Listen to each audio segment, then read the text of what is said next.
I don't understand. Laurel Leaf recommendations and referrals is live now.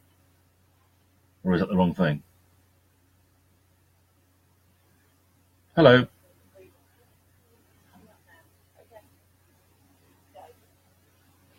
Okay, good morning, everybody. Jeremy Jacobs here on Laurel Leaf. In fact, our first Laurel Leaf Facebook Live. I'm Jeremy Jacobs, Sales Rainmaker.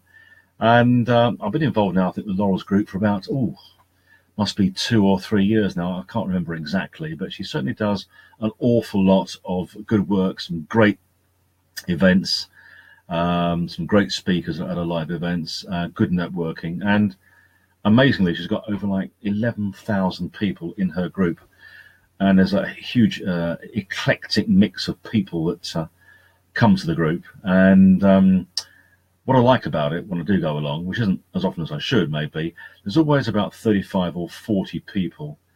So there's lots of energy, lots of buzz in our networking groups, and you get to meet all sorts of interesting people, from lawyers to bankers to gardeners to flower people to events people. And I think really we've all got one thing in common. We're all looking to find new business. We're all looking to earn more money. And yet the one word I never particularly hear being bandied around any sort of networking group, and that is this word called sales. Whether we like it or not, we are all sales people. And whatever we do, whether we're a massage therapist or a banker or a lawyer, we are selling our professional services and or products. So, and yet people want to sort of shy away from selling, and really, you ought not to be really. It is not a job, selling. It's actually a profession, and yet people tend to sort of hide behind their how can I put it, their fear of sales, or it was seen years ago as rough trade, wasn't it? But really nowadays, nothing really happens without anybody selling something. So you really have to be on your game, on your mettle, and really find out what it is where you are. I've got 20 sales insights today. We'll try and rush through them. I appreciate there's going to be tons of questions coming through. I've already got 1 or 2 on Twitter already. But essentially, before I even start about selling, is this, what is it really you want to achieve, whether you're working for a company or whether you're working off your own bat? What is it you want to achieve financially? Do you want to grow the business, or are you doing something which is, how can I put it? You're doing it as a hobby or as a part-time, but whatever you want to do, you've got to have some sort of objective. And I think before you even start, is give yourself this question, write it down if you like, and that is, what is your why? We've heard this before, haven't we? It's just the famous Simon Sinek quote. What is your why? What are you doing? What drives you to get up each morning? What drives you to go along to one of Laurel's fantastic events? What is it you want to do with your life? That's the first thing, but that is really mindset. That would take 2 or 3 Facebook Lives to sort of go over. But let's look at things a bit more practical terms. You first of all got to have an objective for your business. You secondly got to have some sort of strategy for your business. And then there are a series of tactics. Now, tactics can be cold calling, it could be networking, local advertising. Find out what is best for you. But the first thing you have to do is get this objective. What I want to be in 3 years' time or 5 years' time. And start thinking how you would also make decisions in 3 and 5 years' time. Then you have a strategy. Sit down and take some time to think about it. And strategy really is all about what is it you want? How are you going to get your success through your business? In my particular case, it's through one-to-one coaching, seminars, workshops, and public speaking, and some video too. But video can also be a tactic, as is in this Facebook Live. So there's a whole melange of things you can sort of think of to get your business. In fact, we have our first question coming in, and someone has already said, Jeremy, how relevant is cold calling in 2017, given that we have networking and online? Well, I would say that to Toby in East Anglia, I would say, Toby, that cold calling is very relevant. But like any other sort of sales activity, it has to be done professionally, has to be planned, and you've got to say the right things to the person at the other end of the telephone. But just because it's something that people did in the 1960s and 1970s successfully, it does still work. And although it's much harder to get through to people, you still can get great results from cold calling. A little bit more about that right back to the end of this Facebook Live. But really, my first question to you as an audience is, how many of you have heard of this company here? I don't know if you can see that. There you go. They're called Atlassian. Atlassian are an Australian software company. They compete with the likes of Microsoft and Salesforce.com. They, in 2015, turned over something like 320 million US dollars. But the strange thing is that their cost of sale was less than half of their competitors. Now, why do you suppose that is? Well, I'll tell you straight away. It's because they run their business without salespeople, which is a bit of a frightening prospect. I'll repeat that because it's quite scary. Without salespeople. They don't have salespeople on a commission structure or salaried, and as a result, their cost of sale was considerably less.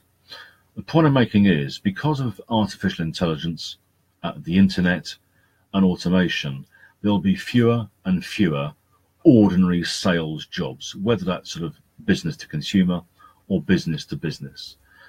And that basically means that as sales professionals, you really have to be very professional in the way you go about your business. You have to understand what makes customers tick, and that really is the thread that goes through my sort of Facebook Live this morning. It is understanding your customer, how their brains work, how their customers work, how their buying process is. But rest assured that unless you are a professional and unless you're relevant, I think eventually many salespeople, and this includes the sort of the single man accountant or solicitor on the high street, will not be there in 10 or 15 years' time. I mean, why employ people when a robot or artificial intelligence can do the job better?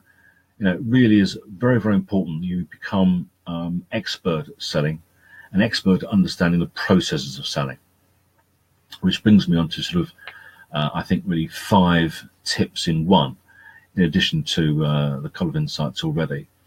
And that is, people ask me the whole time, Jeremy, what actually is the sales process? Well, I think it's 5 steps. And I think the first 5, or the first one really is ask questions, or before you even get to asking questions, gain rapport with your potential prospect. Now, many of us do this naturally at networking meetings.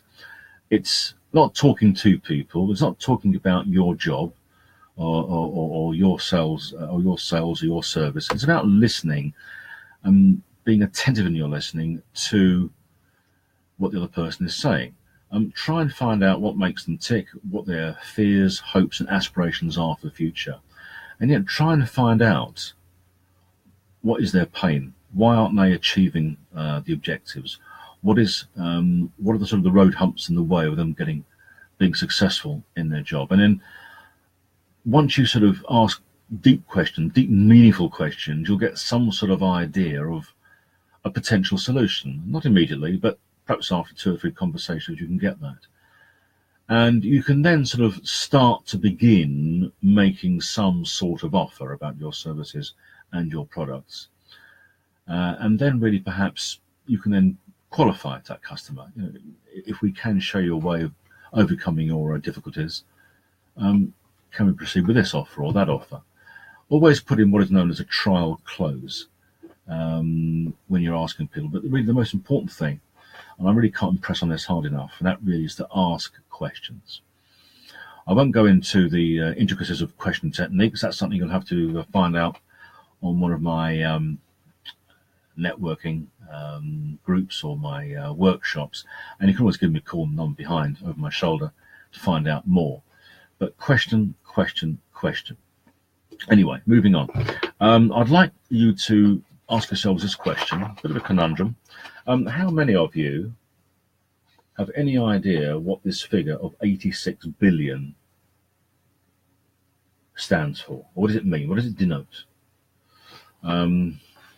It's not the national debt or how much money I'm going to earn next year, 86 billion. In actual fact, it's the number of neurons in the average human brain. The human brain is an incredibly complex piece of kit. It only accounts for 2% of our body mass, and yet it uses up a huge amount of energy or glucose, or it's actually 25% of what we eat each day. Now, a little tip for you for in sales, I'm sure many of you are, is this. If you've got an important meeting coming up with a client, try and make sure you either have that meeting between 9 o'clock and 11:30 or after lunch, because at 11:30 the glucose feed to the brain becomes less and less. And there is some science behind this. And basically what happens is that when you get to that state, you can't make decisions, you can't think correctly because your body needs some glucose. So a little tip for you, if you're going to have an important meeting, try and get it no later in the morning, about 11 or perhaps 11:15. Otherwise you could be facing a client or a prospective customer who can't function terribly well. As I mentioned before, there are lots of things about the human brain that we have to know. And that's just one little tip. Now, something else again, which you may find interesting, is this. Some of you may have heard of a gentleman called Abraham Wald, W-A-L-D. Abraham Wald was a gentleman in the United States during the war. I'll put his name up for you. Hungary. He was a very brilliant man. He actually was tasked by the United States Air Force to work out why they were getting so many losses of the B-29 bomber, which was being used to bomb Nazi Germany during the daytime when the RAF were bombing at night, German industry, German citizens, so on. Planes would return. Some wouldn't, obviously. They'd either be down the bottom of the North Sea, or they would be in a German or a Dutch field. But many planes came back and they were shot up in certain areas. And what the US Air Force were doing, they were repairing these planes. Let's say, for example, most of the damage was done on the wings. And they repaired them with extra metal plating, but it didn't solve the problem. Losses are still high. Then Wald sort of worked out, well, rather than sort of repair the planes where there was sort of flak damage, he would actually suggest to the US Air Force, look, let's repair these planes in the less obvious areas. And they did this, and with the result that planes, or the losses, were fewer and fewer. And the point I'm making here is that sometimes in sales, as it was with anything else in life, it's asking areas of your customer's business which they either hadn't thought of. The most obvious thing here really is most customers are unaware that if they don't buy something, rather than by saving money by not buying something, they'll be in a better off situation. It's our job as professional salespeople to point out the implications of a non-purchase, or indeed a wrong purchase. And this is the thinking behind Abraham Wald and the B-29. It's slightly counterintuitive to how we think. We can only sort of answer questions really on the information that's given to us, but you've got to try and somehow think outside the circle. Because if you don't, you might miss something. Anyway, the resultant fact is that there were fewer and fewer losses of the B-29s, and you could always argue that Abraham Wald sort of, was part of the story that helped the Allies win the war and defeat Nazi Germany. So it's about being very careful how you think about questions. Think counterintuitively. The other area really we've got to think about in business is that of profit. There are basically only three ways of making a profit of your business. Now, this applies to it applies to all of you, and it doesn't really matter what business you're in, whether you're, as I mentioned before, a massage therapist or a lawyer or a banker. We have to maintain profits, and the only way you can do that, really, there are only three ways of doing that, and that is by the one, selling more of what you offer.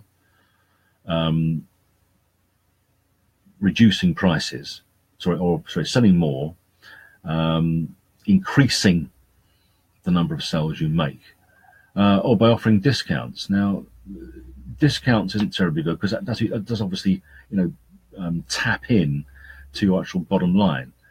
The only real way of selling more or getting more profit is to either sell more or put your prices up. Now, both of those things are very, very blunt.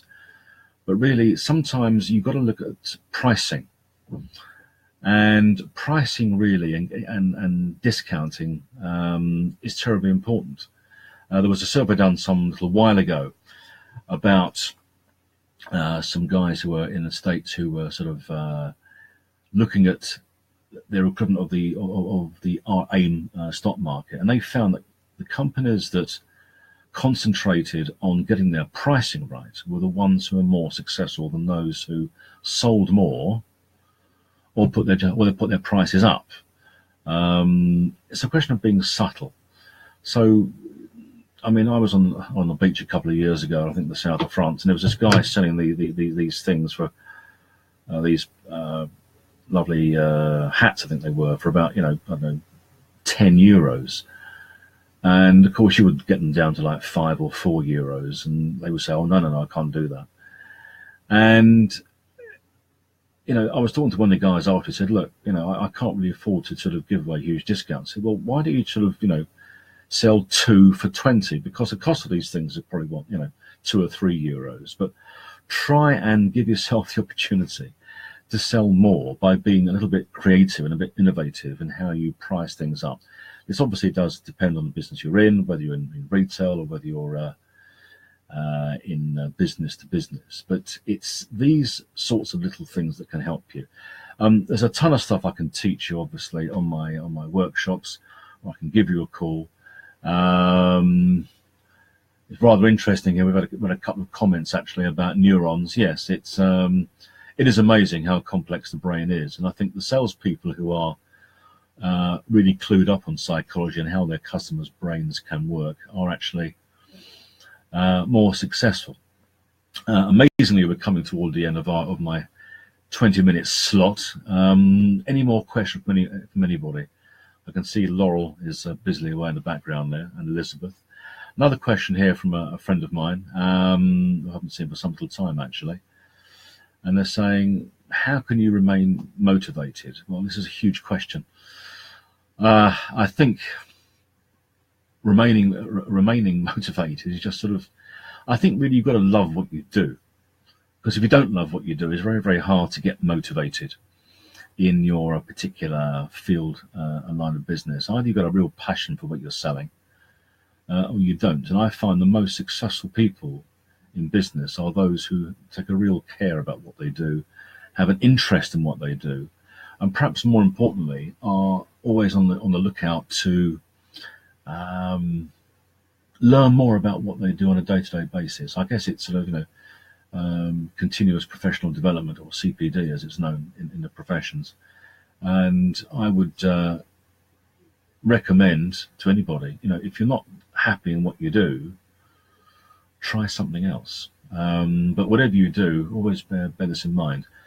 Somewhere along the line, you will be selling. Okay, that's me done. Any questions? I'm sure, Laura, you got many yourself, actually. Otherwise, we can wrap things up. You've asked, how do find cold calling scary? Well, cold calling doesn't need to be scary because a phone is not going to, there's one here, it's not going to bite you. But I think where people get scared about cold calling, Laurel, is that they don't have an objective. A cold call, or the benefit or the purpose of a cold call, is to create or get an appointment. It's not there to sell anything, unless you're in telesales, which is a different sort of thing altogether. So I would advise anybody who finds cold calling scary is to get an objective. Set yourself an objective, and don't set yourself like an hour and a half or a 2 hour chunk of time to do that. And do your research. Find out exactly who you're going to call, why you're going to call them, and how you're going to get that appointment. And you'll find that the more research you do into your client's background or their customer or their issues, the more successful you will be. And that way you can structure your session correctly, and you can hopefully be successful. Again, I teach that sometimes on a one-to-one basis, sometimes in our workshops. It's a very, very popular area because really cold calling and cold canvassing is the first part of the sales process. The last part is getting money in after you've done the deal or what you've sold.